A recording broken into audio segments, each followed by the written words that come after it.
Bom, no período entre guerras, a Europa mergulhou em uma profunda crise social e econômica. Esse contexto foi favorável ao surgimento do nazismo na Alemanha e do fascismo na Itália, Espanha e Portugal. São ideologias que ganharam força e se instituíram com regimes políticos entre os anos 20 e 45. Por que ganharam força? Porque esses países estavam destruídos. E uma das principais características desses regimes totalitários era fortalecer o espírito nacionalista, de nação, o sentimento de pertencimento a uma nação. E que eles deveriam e poderiam sair dessa crise. A situação na Alemanha,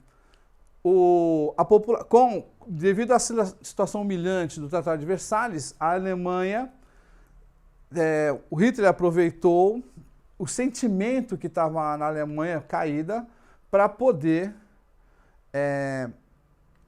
criar o partido alemão, o Partido Socialista, que depois vai ser o Partido Nazista, e ele toma o poder.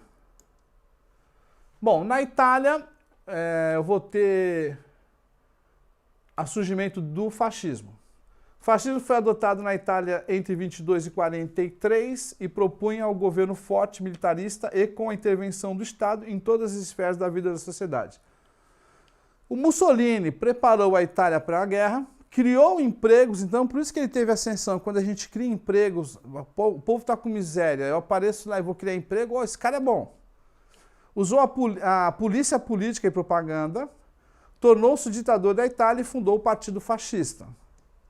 Vou ter o Hitler, que ele vai dizer o seguinte: o país sempre em primeiro lugar, a crença de que os alemães brancos e de origem não judaica eram superiores, a raça ariana, a raça pura, a ausência de liberdade sindical e econômica e de imprensa. Ele se fortaleceu militarmente, criou empregos também, fez discursos mobilizadores, era eloquente no seu discurso, e o povo lá aceitava, e vou aceitar o nazismo e tal. Usou a polícia secreta e a propaganda, foi eleito chanceler alemão. E aí ele formou o partido nazi e incentivou o racismo. Bom, Segunda Guerra Mundial. Antecedentes. A Primeira Guerra Mundial, que não resolveu as questões daquelas disputas que a gente estava falando, de economia, daí vem a geografia. A Grande Depressão, até o craque da Bolsa de Nova York, em 1929. Ascensão dos regimes totalitários, tanto na Itália como na Alemanha. Descontentamentos sociais, falta de emprego, moradia, divergências ideológicas e a política expansionista, ou seja, eu de novo tenho que ganhar terreno para poder ter matéria-prima e poder vender. Bom, mais um pouquinho essa questão do rearmamento e expansionismo nazista, aliança com Itália e Japão, eu vou ter o chamado eixo, Roma, Berlim e Tóquio. Se você quiser guardar, guarda Roberto. Roma, capital da Itália, Berlim, capital da Alemanha, e Tóquio, capital do Japão, Roberto. O Hitler fez um pacto com o Stalin de não agressão, né? Tratado de não agressão, porque em linhas gerais estabelecia que ambas as nações se comprometeriam a manter-se afastadas de uma da outra em termos bélicos. Eu não vou te atacar e você não me ataca e vamos cuidar aqui do nosso país. Mas não deu muito certo. Aí eu vou ter a formação das alianças militares chamadas de eixo pela Alemanha, Itália e Japão, e países aliados, Inglaterra, França, Estados Unidos, que depois entrou, e a União Soviética. União das Repúblicas Socialistas Soviéticas, Estados Unidos da América. A Alemanha invade a Polônia. Aí começa, com a invasão da Polônia, a gente vai ter realmente o começo da Primeira Guerra Mundial. Aqui as tropas nazistas, né? Aqui é um mapa para você entender como é que estava a Europa no início da Segunda Guerra Mundial. Aqui, quando é a maior parte visual, né, por isso eu gosto desse mapa, que a gente pode ver onde Hitler chegou. Agora imagina só, gente, o povo alemão, aí com a ajuda da Itália aqui, conquistando o mundo. Nunca ninguém conquistou tanta área assim do século XX para cá. Mas Hitler conseguiu fazer isso, né? Para a gente tentar imaginar como que é possível fazer. E aí, lógico, vai ter a represália, vai ter a defesa dos aliados. E aí a União Soviética tinha parte lá, começa a vir para cá, liberando esses países como a Letônia, a Lituânia, a Polônia, Romênia. Depois nós vamos reparar por que esses países viraram socialistas, isso é para a próxima aula. E a gente repara aqui os aliados, todo mundo atacando o Hitler. A partir do sul da Itália, depois na Normandia, por várias frentes. O dia D foi um dia dos aliados, onde os aliados tentaram realmente fazer o avanço para acabar com a Segunda Guerra Mundial. A partir daí, já praticamente a Segunda Guerra Mundial era questão de meses até terminar, mas foi a partir do dia D, né, que libertou a França do domínio nazista. Aqui mostrando como foi o final. Aqui a gente tinha visto aquele mapa anterior com todos os nazistas pelo mundo, e agora a gente repara que não tem mais, né? Os soviéticos pegaram essa questão aqui do leste europeu. Bom, ataque a Pearl Harbor pelos japoneses fez com que os Estados Unidos entrassem em guerra. E o Brasil entra na guerra. Aqui dois símbolos, a Senta-Pua da Força Aérea e aqui dos pracinhas brasileiros da FEB, né? Força Expedicionária, aqui FAB, Força Aérea Brasileira. E aquela a frase quando eles estavam em guerra era: a cobra fumou e Senta-Pua, eu vou descer o porrete, quando eles jogavam as bombas. E os Estados Unidos jogam bombas atômicas em Hiroshima e Nagasaki para intimidar a União Soviética, respectivamente Nagasaki e Hiroshima. E olha só como é que ficou. Desolação. Primeira vez que usou-se esse tipo de bomba. Bom, uma questão agora que atrapalha, né? Os campos de concentração não é um ou outro lugar. Repara que eu tenho campos de concentração espalhados, só que eu tenho de concentração e de extermínio. Como assim, Capri? A questão deles era que judeus, homossexuais, negros, ciganos não eram uma raça normal, era uma raça inferior. Então, iam para campos de concentração. Lá eles eram forçados a fazer trabalhos pesados, tinham pouca comida, comboio para a morte, eles eram levados de trem para ser incinerados, para serem queimados, né? E nenhum conforto havia. Então isso era um pesadelo. Existem vários filmes que vai tratar. Um interessante é A Vida é Bela, do Giuseppe Tornatore, e vai falar sobre o italiano no campo de concentração. Você tem a lista de Schindler, O Menino do Pijama Listado, tem vários.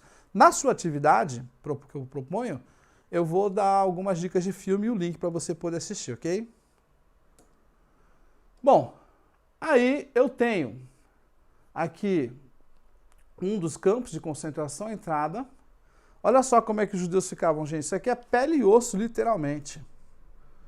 E aqui, como eles eram jogados nos fornos para serem queimados. A gente pensa que não, mas é verdade.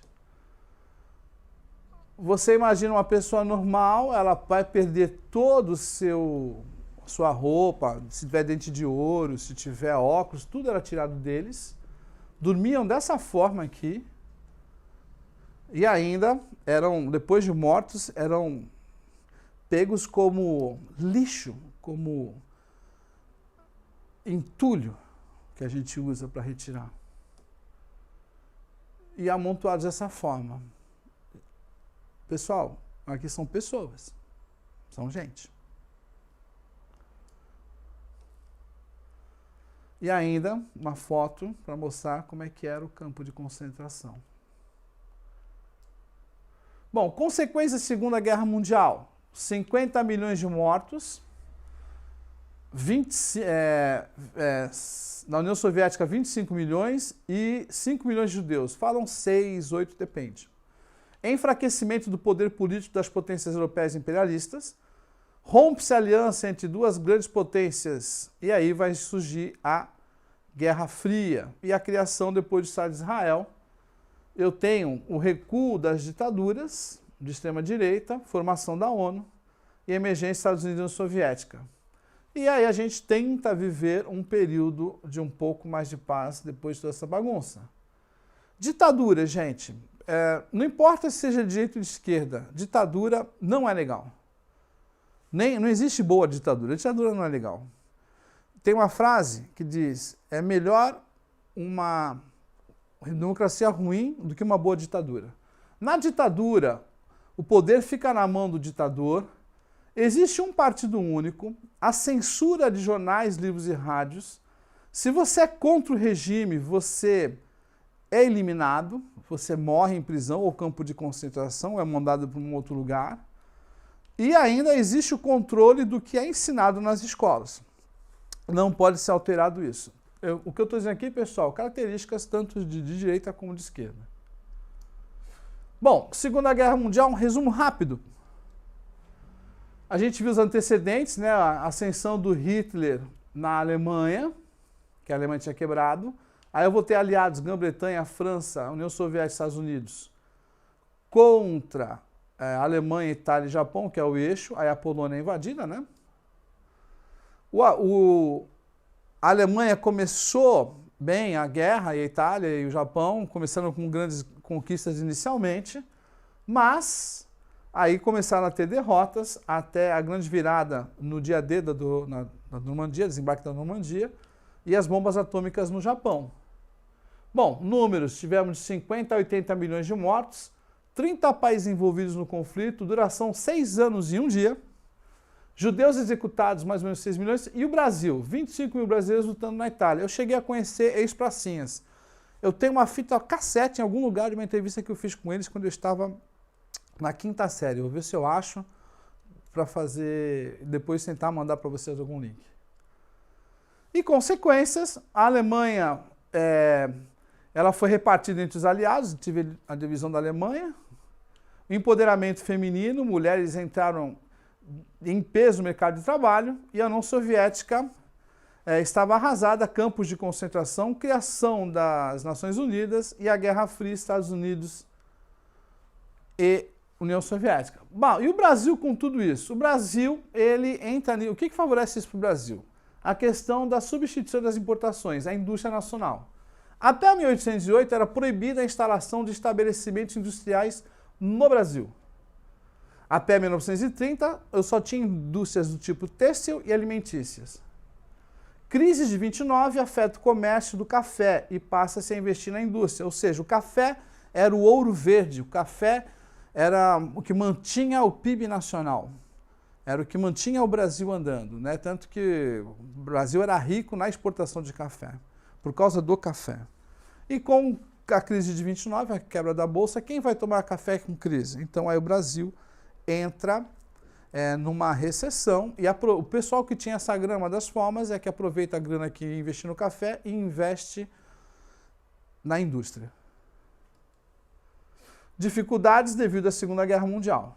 Bom, voltando à questão aqui, eu tenho a Avenida Paulista em São Paulo, imagina só como ela era antigamente, por causa do café, depois também, a gente vai tirando aí.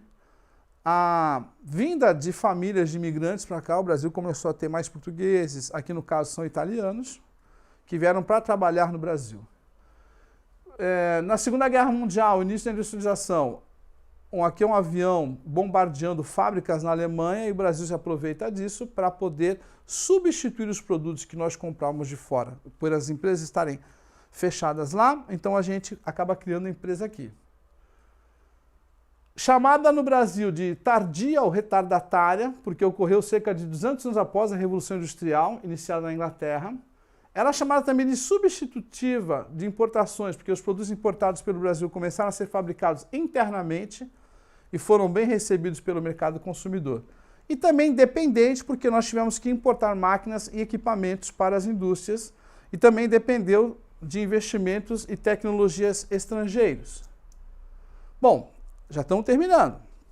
Agora aqui a gente vê no Brasil a localização das indústrias. Repara que eu estou na faixa litorânea e estou mais na região sudeste-sul. Aqui é a distribuição das indústrias, tá? Mesma coisa. Aqui, ó.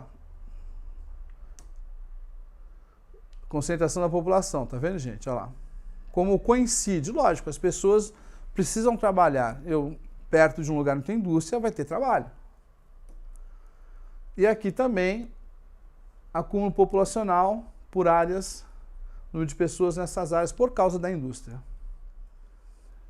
Ainda, de novo, a agroindústria, acompanhando os mapas que a gente falou anteriormente, da distribuição da população. E aqui mostrando a indústria do açúcar, a de produção de carne, eu já vejo a questão aqui do centro-oeste bastante, laticínios, celulose, papel e produtos de papel, né? Poucas áreas do Nordeste. Ok, pessoal? Bom estar com vocês, até a próxima.